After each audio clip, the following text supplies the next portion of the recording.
You might look at the headlines flashing across your screens tonight and see a story about numbers, specifically the number 67.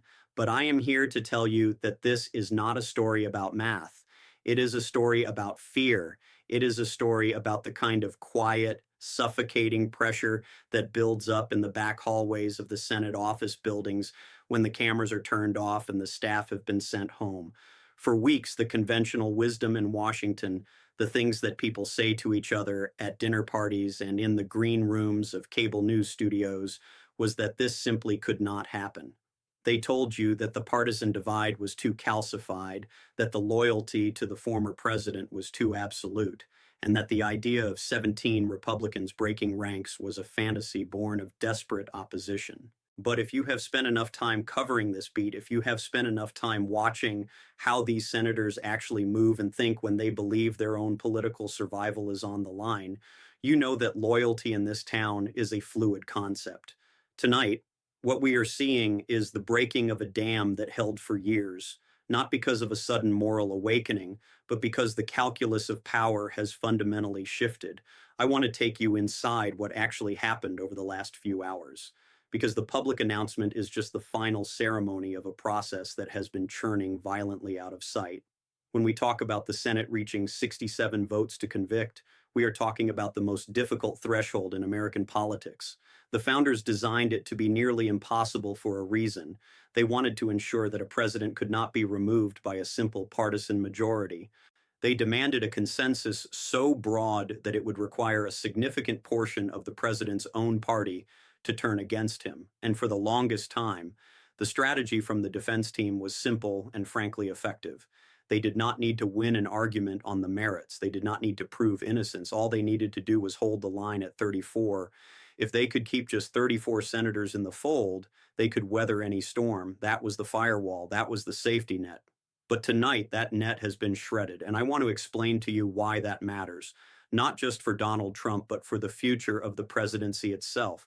You have to understand the psychology of the Senate to understand this moment.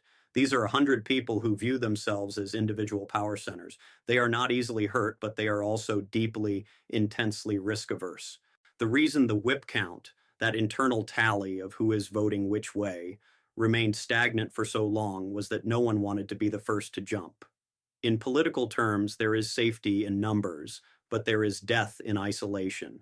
If you are the lone Republican voting to convict, you are a target, you are primered, you are exiled. But if you are one of 17, if you are part of a bloc that moves together, suddenly the dynamic changes.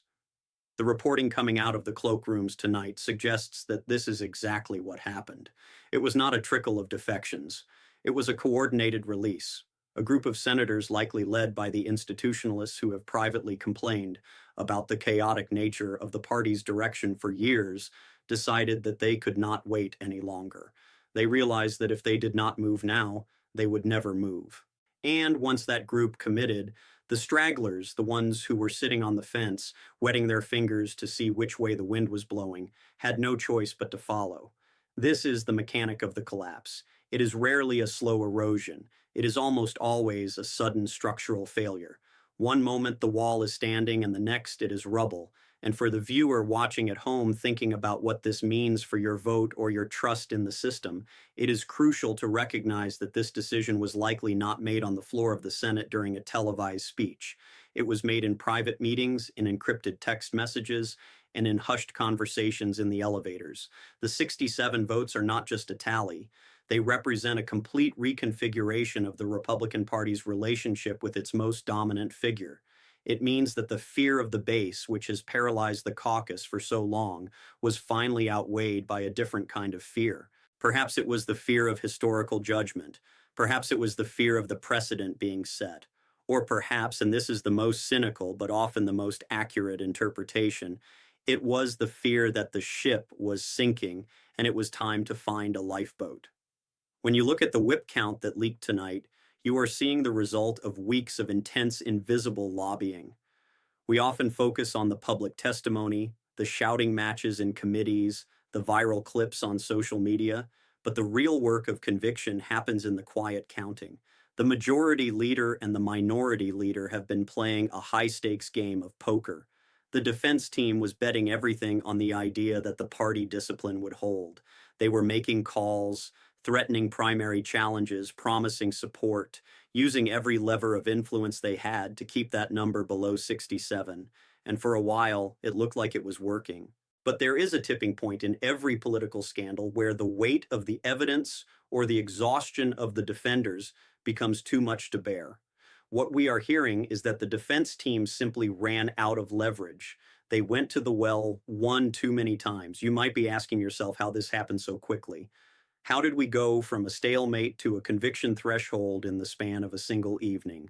The answer lies in the peculiar nature of the Senate as an institution. It functions on unanimity and tradition, but it also functions on momentum. Once the rumor started to spread that the dam was breaking, that the number was getting close to 65, then 66, the pressure on that 67th senator became immense. Nobody wants to be the deciding vote that saves a president who is going down, just as nobody wants to be the deciding vote that removes him if the effort is going to fail. But once the outcome became certain, once the internal count hit the magic number, the calculus flipped. Suddenly, senators who were staunch defenders yesterday are looking at their legacy today. They are looking at how history books will be written, and they are deciding that they do not want to be on the losing side of a historic vote. This is the hidden story of tonight. It is not just about the verdict. It is about the collapse of a political protection racket that has defined Washington for years. The system that was built to insulate the president from consequences has failed. And it failed not because of the opposition party, but because the president's own allies decided that the cost of maintenance was finally too high. As we move through the details of how this came to be, keep in mind that what we are watching is the system working exactly as it was designed, but in a way we almost never see. It is the assertion of the legislative branch's ultimate authority over the executive. It is a reminder that in the American system, no individual is bigger than the architecture of the government itself. But it is a messy, brutal, and deeply human process. It is about egos and grudges and future ambitions. And tonight, all of those messy human elements have aligned to produce a number that changes everything. To understand the gravity of what is about to unfold, you have to look past the headline number and look at the machinery of the trial itself. When the Senate convenes as a court of impeachment, the rules of normal politics are supposed to be suspended. Senators swear a special oath to do impartial justice according to the Constitution and laws, an oath that is separate from the one they take when they are first sworn into office. For weeks, we have watched them sitting at their mahogany desks, stripped of their phones and their staff, forced to listen to the arguments from the House managers and the defense counsel. It is an archaic, solemn process, one of the few times in modern American life where these powerful figures are forced to be a captive audience. But while the public was watching the televised arguments, the real trial was happening in the cloakrooms and the dining rooms. The official story is that they were weighing the evidence of high crimes and misdemeanors. The reality, the one that actually drives outcomes in this town, is that they were weighing the political cost of inaction against the political cost of action. The vote to convict is not just a legal verdict. It is a political severance. It is the legislative branch taking a knife to the executive and cutting the cord. The process that got us here was messy and often confusing for the average voter trying to follow along between work and family obligations. We saw the initial charges in the House, the partisan bickering, and the breathless coverage of every procedural motion. But the core of this issue, the thing that finally moved the needle for those critical Republican senators, wasn't a specific legal technicality. It was a cumulative realization about stability. In my conversations with senior staffers on the Hill over the last few days, a theme emerged. They were not talking about specific statutes or obscure precedents. They were talking about exhaustion. They were talking about the inability of the government to function under the constant weight of chaotic leadership. The argument that finally resonated with the holdouts wasn't about the past.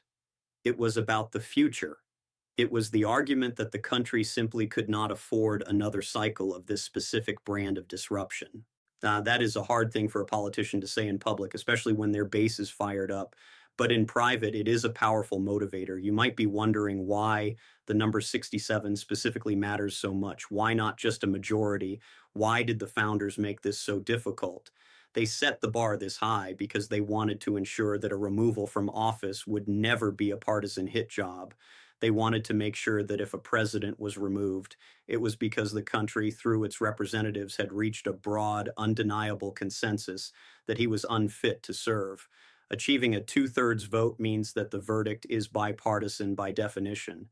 It strips away the defense that this is just a witch hunt or a Democratic coup. When you have 17 members of the president's own party walking down into the well of the Senate and voting guilty, that argument evaporates. It provides a kind of political cover for everyone involved. The Democrats can say they followed the law, and the Republicans who flipped can say they were compelled by the overwhelming nature of the case, rather than admitting they were making a strategic calculation to reclaim their party. But let's bring this back to what it means for you. It is easy to look at Washington as a distant, broken place that has nothing to do with your daily life. You worry about grocery prices, about your kids' schools, about whether your job is safe. A Senate trial feels like a reality TV show that never ends. But the reason this matters, the reason you should care about a whip count in a building hundreds of miles away, is that the stability of the presidency dictates the stability of the entire system. When the executive branch is paralyzed by scandal or fighting for its survival, the actual work of government stops. Agencies do not get direction. Problems do not get solved. Crises do not get managed. The decision these senators are making tonight is effectively a decision to reset the operating system of the federal government. They are deciding that the current glitch is fatal and that a reboot is necessary. It is a terrifying moment because it is so rare, but it is also a moment where the system is trying to correct itself. The build-up to this night has been a slow-motion collision between political loyalty and institutional self-preservation. We watched the defense team try to paint the proceedings as unconstitutional, as a sham, as a waste of time. They tried to distract with procedural hurdles and aggressive rhetoric. For a long time, it seemed like the strategy of delay and deflect would work. They counted on the short attention span of the media and the public. They counted on the idea that if they just yelled loud enough, the details would get lost in the noise. But something shifted in the last week. The evidence presented was not new, but the context had changed. The private polling that senators rely on started to show cracks in the base. Donors started to close their checkbooks. The feedback loop that usually keeps the party in lockstep began to fracture. And in that fracture, the House managers found their opening.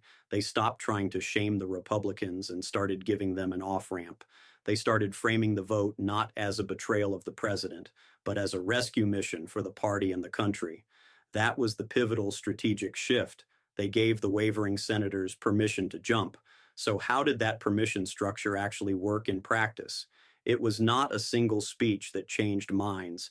It was a series of quiet, brutal conversations about political mortality. Sources involved in the whip operation describe a suicide pact strategy.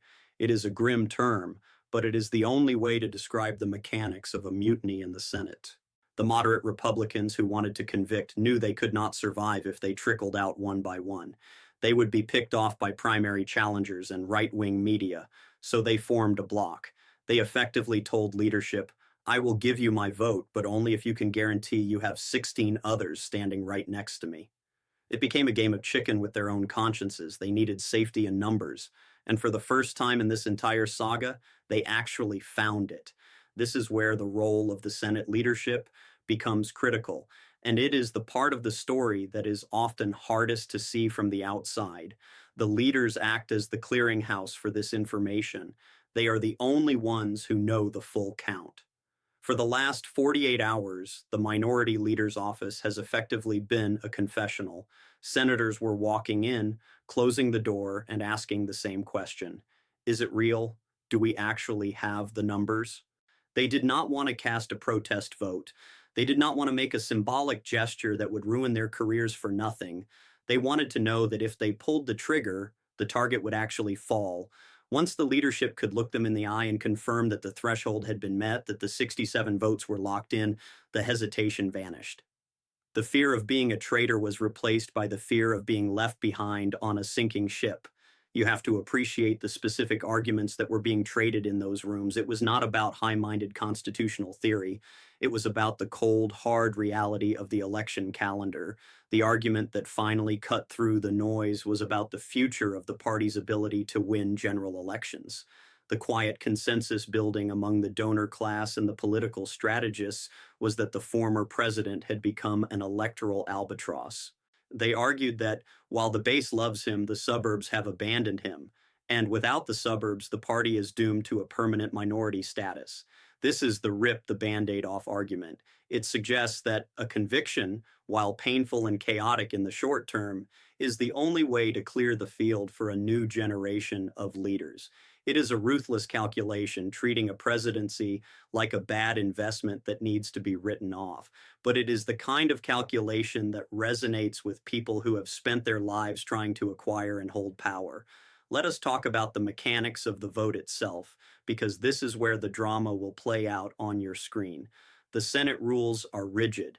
When the roll is called, each senator must stand at their desk and verbally cast their vote. There is no hiding. There is no electronic board where you can press a button and slip out the side door. You have to stand up and say guilty or not guilty while the entire world, and more importantly, the former president, is watching. This public nature of the vote is what kept the number low for so long. But the whip count we are seeing tonight tells us that the fear of that public moment has been overcome by the assurances of the group. The 17 Republicans who are crossing the line are likely a mix of three distinct groups, and understanding who they are explains how we got here. First, you have the retirees. These are the senators who are not seeking re-election. They are liberated. They do not have to worry about a primary challenge from the MAGA wing. They are thinking about their obituaries. For them, this is a legacy vote. They were the easiest to get the low-hanging fruit. Second, you have the institutionalists, the senators, who believe deeply in the traditions of the Senate and are genuinely offended by the attacks on the democratic process. They have been uncomfortable for years, and they finally decided that the damage to the institution was greater than the damage to their political standing. But the third group is the most surprising and the most critical. These are the pragmatic ambitious. These are the younger senators who want to be president one day. They have calculated that they cannot win a primary with Trump in the field, but they also cannot win a general election if they are seen as his enablers forever. They are gambling that by the time they run for higher office, the anger of the base will have faded or at least shifted to a new target. They are betting on the collective amnesia of the American voter. This coalition of the willing, the retiring, and the ambitious is fragile. It is held together by a shared interest in moving on. But do not mistake this for a unified moral stance. If you look closely at the statements coming out, you will see a wide range of justifications. Some will cite specific evidence. Some will talk about the abstract idea of accountability. Some might even blame the process while still voting to convict. This is designed to muddy the waters, to give them something to say to their angry constituents back home. I did not want to do it, they will say. But the facts left me no choice. It is a classic Washington two-step. Do the thing that needs to be done, but pretend you were dragged into it kicking and screaming. As we wait for the final roll call, think about the pressure cooker these individuals are in right now. Their phones are blowing up. The switchboards in their DC offices are jammed. The grassroots machine is in overdrive trying to peel off just one or two votes to break the supermajority. But the information we have is that the leadership has done its job. They have insulated the defectors. They have likely promised fundraising support, committee chairmanships, and air cover from friendly media outlets to help them weather the storm. This is how the sausage is made. It is not pretty, and it certainly is not pure, but it is effective. The machinery of the party has turned against its leader, and once those gears start grinding, it is almost impossible to stop them. The magic number is not just a statistic. It is the sum of 1,000 compromises, threats, and deals made in the dark, all leading to this one blinding moment of clarity. The system is purging itself, and we are all just watching the operation from the gallery. Now, I want to talk about the architects of this moment, because while the senators are the ones casting the votes, they did not get there alone. You have to look at the signal callers who sit outside the chamber, but hold the keys to the kingdom. We need to talk about the donor class and the media ecosystem because their fingerprints are all over this result. For years, the arrangement was simple. The donors provided the fuel, the media provided the cover, and the politicians provided the votes. But reporting from the last 2 weeks indicates that the fuel line was cut. Major bundlers, the people who underwrite the entire Republican operation, started making quiet phone calls to leadership. The message was blunt: move on, or we close the checkbook. You cannot overstate how much that terrified the caucus. These are politicians who spend half their waking hours fundraising. When the money talks in Washington, it screams. And what it screamed this week was that the cost of doing business with the former president had become too high. This shift in the financial landscape gave the Senate leadership the permission structure they needed. We have to be clear about the role of the minority leader here. He is a man who rarely speaks unless he has already won the argument. His silence over the last few weeks was deafening, and it was interpreted correctly by his caucus as a green light. He did not have to whip the votes for conviction personally. He just had to stop whipping against it. He effectively released his members to vote their conscience, which is Senate code for do what you need to do to survive. By removing the threat of leadership retaliation, he removed the biggest structural barrier to reaching 67. It was a masterclass in passive aggression, a way of steering the ship without ever touching the wheel where the cameras could see. On the other side of this equation, you have the defense team. And frankly, we have to look at their malpractice. They walked into the Senate chamber acting like they were at a campaign rally. They played to an audience of one, their client, rather than the audience of 100, who actually held the verdict in their hands. Sources close to the whip count tell me that several wavering senators were deeply offended by the tone of the defense. They felt talked down to. They felt that the arguments were intellectually insulting. When you tell a room full of lawyers and constitutional scholars that the rules do not apply to your guy, you better have the votes locked down beforehand. The defense team assumed the partisan firewall was impenetrable, so they did not bother to build a substantive case. They did not see that the ground was shifting beneath their feet until it was too late. Their arrogance became a permission structure of its own. It gave those on the fence a reason to say, I cannot support this legal theory, rather than I am voting against the man. And then there is the media element. You have watched the coverage shift. You have seen the subtle pivot on the major conservative networks. It was not a sudden U-turn, but a gradual change in the weather. The primetime hosts started talking less about the sham trial and more about the future of the movement. They started floating the idea of a post-Trump party. This does not happen by accident. These talking points are tested, they are coordinated. It signaled to the base and to the senators terrified of the base that there might be life after a conviction. It lowered the temperature just enough to make a guilty vote survivable. When a senator goes home to their district, they need to know that the local radio host is not going to call for their head on a spike. The softening of the media narrative provided that essential air cover, but we also have to be careful here to distinguish between what we know and what we are inferring. We know the vote count is there. We know the donors pulled back. We know the leadership stepped aside, but we do not know exactly what promises were made to secure the final few votes. Was there a deal on future legislation? Was there a guarantee of protection in the next primary cycle? In Washington, there is always a transaction. Nobody gives away a vote this valuable for free. The suicide pact I mentioned earlier likely came with an insurance policy attached. We may not see the terms of that deal for years, but you can be sure it exists. In today's digital world, cryptocurrency is no longer just a trend. For many people, it has become a real business opportunity that can be started with basic knowledge and an internet connection. The first step in treating crypto as a business is education. Understanding simple concepts like Bitcoin, Ethereum, wallets, exchanges, and how the market works is essential before putting in any money. Some people use trading to earn short-term profits, while others focus on long-term holding.